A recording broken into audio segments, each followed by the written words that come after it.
বিসমিল্লাহির রহমানির রহিম। আসসালামু আলাইকুম ভিউয়ার্স। আজকে ভেন্ডি দিয়ে গরুর মাংস দিয়ে রান্না করব। ভেন্ডিগুলো এক পাশে কেটে নিলাম আর গরুর মাংসগুলো বসিয়ে দিলাম। লবণ, গরম মশলার গুঁড়ো, জিরার গুঁড়ো পরিমাণ মতো দিয়ে দিতেছি।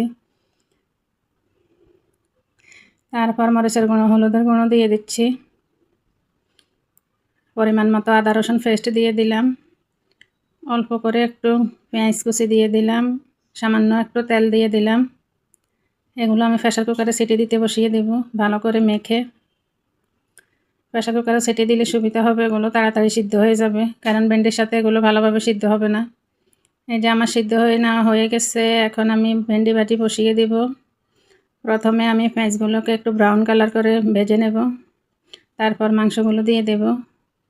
মাংসতে যদি হালকাও পানি থাকে তাহলে ভেন্ডিগুলো নরম নরম হয়ে যাবে, ভিজলে ভিজলে হয়ে যাবে, খেতে ভালো লাগবে না। এই জন্য আমি মাংসের পানিগুলো আগে একটু ভালোভাবে শুকিয়ে নিলাম, তারপর ভেন্ডিগুলো ঢেলে দিলাম। এবার শুধু অল্প আছে ভাজার পালা, একদম অল্প আছে। আমি এগুলো সময় নিয়ে ভেজে নেব, অফ ক্যামেরায় অন ক্যামেরায়।